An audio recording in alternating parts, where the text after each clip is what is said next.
Hello dear student, welcome back to online study. I am your educator Gunjan with new topic transportation. So I hope all of you are fine and all of you are doing well. In last class we have seen what is osmosis, what is diffusion, types of osmosis, that was hypertonic solution, hypotonic solution and isotonic solution. So I hope these points were clear and you were doing well. So comes to the main point. What we will see today? So today we will see mediated transport, types of mediated transport, endocytosis, exocytosis, plasmolysis and cytolysis. I will try to my best explain in detail.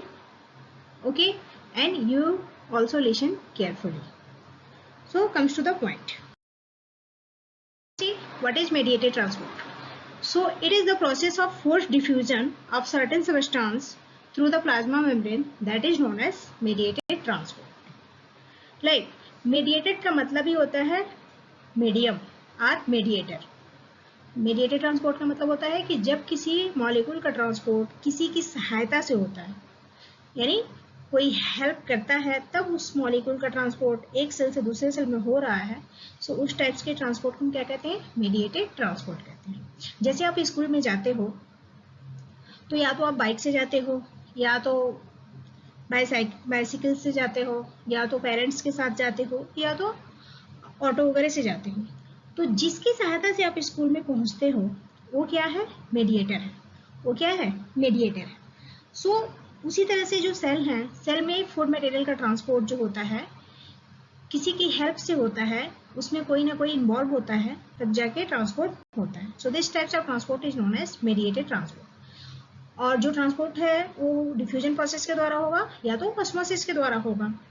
तो the process of force diffusion, वह process जिसमें diffusion को force किया जाता है कि कोई molecules क्या करे? प्लाज्मा मेम्ब्रेन के थ्रू पास आउट करे. So that types of transport is known as mediated transport. और इसके लिए जो होता है एक प्रोटीन की जरूरत होती है, उसका नाम है मेडिएटेड ट्रांसपोर्ट प्रोटीन या ट्रांसपोर्ट प्रोटीन, राइट. सो इसमें जो एंजाइम यूज होता है that is the permease. Permease जो होता है यूज किया जाता है in the process are quite specific to substance they transport. ये परमीएज आर ट्रांसपोर्ट प्रोटीन का यूज किया जाता है ताकि जो मटेरियल्स है वो वन सेल से दूसरे सेल में क्या हो सके? पास आउट हो सके. So I hope this points are clear. Comes to the next point. Types of mediated transport. So on the basis of structures, on the basis of functions, mediated transport is of two types. First is facilitated transport and second one active transport. Yani you can say first one is passive transport and second one is the active transport. Let's see what is the facilitated transport or passive transport or diffusion. So it is the form of facilitated transport involving the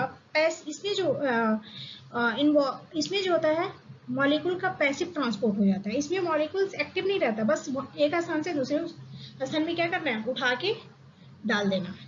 okay, यानी जैसे आप मान लो कि class में बैठे हो और एक ब्रेंच से दूसरे ब्रेंच पे आसानी से चले गए, राइट. वहां पे आपने कोई एक्टिविटी नहीं की तो उस टाइप के ट्रांसपोर्ट को हम कहते हैं फैसिलिटेटेड ट्रांसपोर्ट और पैसिव ट्रांसपोर्ट. इसमें एनर्जी की जरूरत नहीं होती है.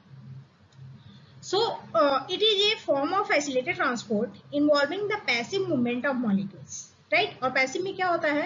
जो मॉलिक्यूल्स है उसकी कोई एक्टिविटी नहीं होती है, राइट. जो भी काम करना होता है, जो उसके साथ मेडिएटर है वही काम करता है, मॉलिक्यूल्स को वहां पे कोई काम नहीं करता है.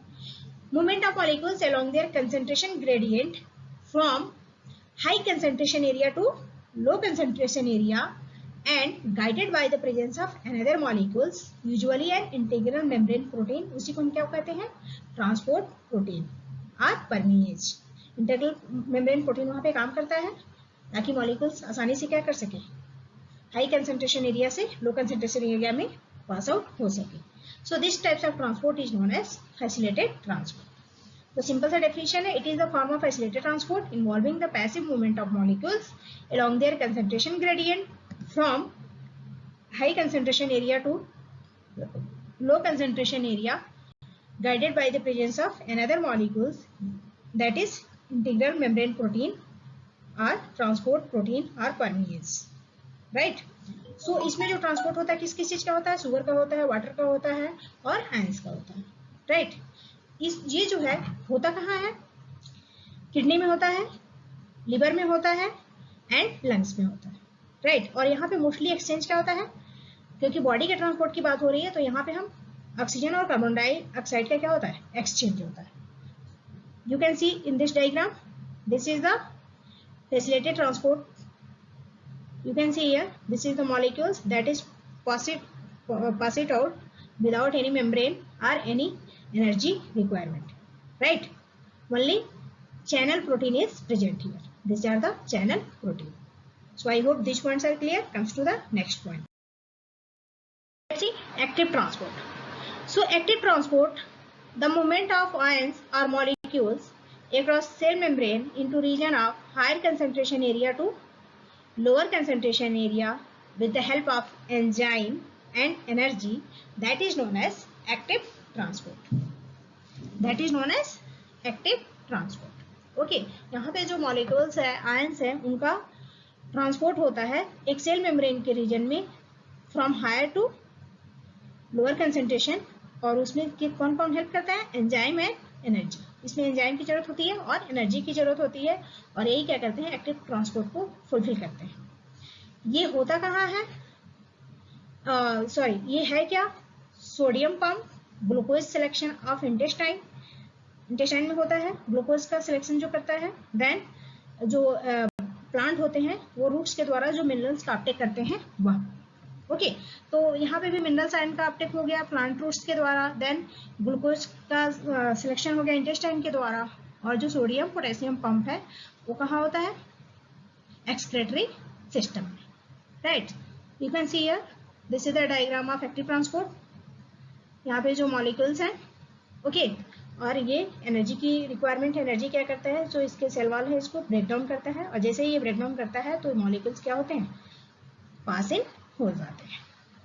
So I hope this point is clear. Comes to the next point. See what is endocytosis. So uptake of material inside the cell, that is known as endocytosis. यानी intake of food inside the cell through the plasma membrane, that is known as endocytosis, or it is the process of ingestion of material by the cell through the plasma membrane. यदि plasma membrane के द्वारा कोई organism किसी material को अपने body के अंदर लेता है, उस प्रोसेस को हम क्या कहते हैं, इंडोसाइटोसिस कहते हैं. और ये जो होते हैं 3 प्रोसेस होते हैं, 3 टाइप्स के होते हैं. एक होता है फाइगोसाइटोसिस. ये जो होता है फाइगोसाइटोसिस क्या होता है, पैरामीशियर और अमीबा में होता है. आपने देखा होगा कि जहाँ पे ऑब्जॉर्प्शन या एसिमिलेशन ऑफ फूड होता है वो फाइगोसाइटोसिस प्रोसेस के द्वारा होता है. देन प्रोटोसाइटोसिस, यहाँ पे सेल खुद ही ड्रिंक कर लेता है, और receptor mediated endocytosis. So these are the 3 types of endocytosis process. So I hope these points are clear. Comes to the next. Let's see what is the exocytosis. Exocytosis का मतलब होता है बाहर निकालना, राइट? किसी चीज को बाहर निकालना. और इंडोसाइटोसिस का मतलब होता है बाहर से अंदर लेना. So the release of cellular substance. Exocytosis, that is the release of cellular substance. आपने देखा होगा कि आपके म्यूकस स्टमक में म्यूकस कहाँ पे जो प्रेजेंट होता है, स्टमक में, और वो क्या करता है, म्यूकस का सिक्रेशन करता है. कौन, ग्लैंड. पैनक्रियाज हो गया, बाइल हो गया, ये सारे क्या होते हैं, जूस वगैरह को सिक्रेट करते हैं, हार्मोन को सिक्रेट करते हैं. ओके, जैसे इंटेस्टाइन हो गया, तो उसमें सारे हार्मोन का जो भी सिक्रेशन होता है वो किसके द्वारा होता है, एक्सोसाइटोसिस के द्वारा होता है. So it is the process of membrane of vesicle can fuse with the plasma membrane and extrude its content to the surrounding medium. This process is known as vomiting, right? So इसमें जो होता है, जो vesicles होता है वो plasma membrane के wall को क्या करता है, तोड़ता है. और जब वो तोड़ देता है तो उससे क्या होते हैं, जो भी सेक्रेटरी मटेरियल्स होते हैं, लिक्विड मटेरियल होते हैं, वो क्या होते हैं, सिक्रेशन स्टार्ट कर देते हैं, यानी वहां से सिक्रेट होना शुरू कर देते हैं. ओके, सो इस प्रोसेस को हम वोमिटिंग कहते हैं। जैसे आप यदि ज़्यादा खाना खा लेते हो, राइट, ज़्यादा खाना खा लेते हो तो आप क्या करते हो कि आप और डाइजेशन ढंग से नहीं हुआ तो आपके मुंह के थ्रू क्या होता है, फूड जो होता है बाहर निकलने लगता है। So that type of process is known as exocytosis. लेकिन यहाँ पे ये है कि आपके बॉडी को जो चीज़ें रिक्वायर्ड हैं, लाइक हार्मोन हो गया, एंजाइम हो गया, जूस हो गया, उसका जो सेक्रीशन होता है आपकी बॉडी से या प्लांट सेल से, प्लांट में क्या निकलता है, ब्लू निकलता है। So that is the example of exocytosis. Why it is important, let's see. So ये क्या करता है, जो भी अनडाइजेस्टेड रेसिड्यूज होते हैं वो हमारे बॉडी से बाहर निकाल देता है। जो भी अनडाइजेस्टेड रेसिड्यूज हैं वो क्या करते हैं, हमारे बॉडी से बाहर हटा देता है। देन ये हार्मोन्स और एंजाइम का सेक्रेशन करता है और देन ये transport substance completely across the cellular barrier. और ये जो भी चीज़ें आपको रिक्वायर्ड होती हैं, आपके बॉडी में ज़रूरत होता है, तो उसका फुल और कंप्लीटली क्या करता है, ट्रांसपोर्ट करता है। So I hope this points are clear. Comes to the next point. Let's see what are the diagram of endocytosis and exocytosis. मैंने पहले ही बोला था, endocytosis that is the intake of food और exocytosis that is the release of food. तो आप यहाँ पे देख सकते हो ये फूड है और ये सेल मेम्ब्रेन के थ्रू क्या कर जा रहे हैं, इनसाइड जा रहे हैं, यानी सेल के अंदर जा रहे हैं। और यहाँ पे ये क्या किया, सेल वॉल ब्रस्ट कर गया और ये बाहर निकल गया। So this is the endocytosis and this is the exocytosis. I hope this points are clear. Comes to the next point. What is plasmolysis and cytolysis? So plasmolysis, the contraction of the protoplast of cell as a result of loss of water from the cell.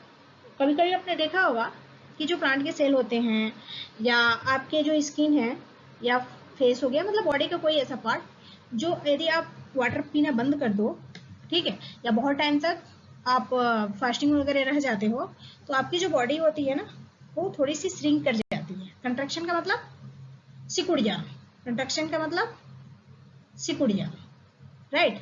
तो जो आपके plant cell हैं या human body cell है, तो यदि ज़्यादा water का लॉस हो जा रहा है, डिहाइड्रेशन हो रहा है, तो उसी प्रोसेस को हम कहते हैं plasmolysis. So the contraction of the protoplast of the plant cell as a result of loss of water from the cell, that is known as plasmolysis. और ये कब होता है, जब हम किसी चीज को हाइपोटोनिक सोल्यूशन में रख देते हैं। जब हम किसी चीज को हाइपोटोनिक सोल्यूशन में रखते हैं तो वहाँ पे जो सेल होते हैं, जो टिश्यू होते हैं, वो प्लाज्मोलाइज्ड हो जाते हैं। जैसे आपने देखा होगा कि आपकी जो मम्मी हैं वो बहुत देर तक क्या करती हैं, कपड़ा वपड़ा धुलती हैं, तो डिटर्जेंट जो होता है क्या होता है, हाइपोटोनिक होता है। उसमें जब वो रखती हैं तो उनका जो हैंड होता है काफी कंट्रैक्ट हो जाता है, सिकुड़ जाता है, यदि ज्यादा टाइम तक वो अपने हाथ को डिटर्जेंट में क्या की हुई है, सोक की हुई है, ठीक है। So that are the example of plasmolysis. अब साइटोलाइसिस क्या है? साइटोलाइसिस जो होता है, the rupture of cell membrane and loss of the cytoplasm. The rupture of cell, rupture का मतलब टूट जाना, सेल मेम्ब्रेन का क्या हो जाना, टूट जाना, और जो साइटोप्लाज्म हो जाता है उसका खत्म हो जाना, उसी को हम कहते हैं साइटोलाइसिस।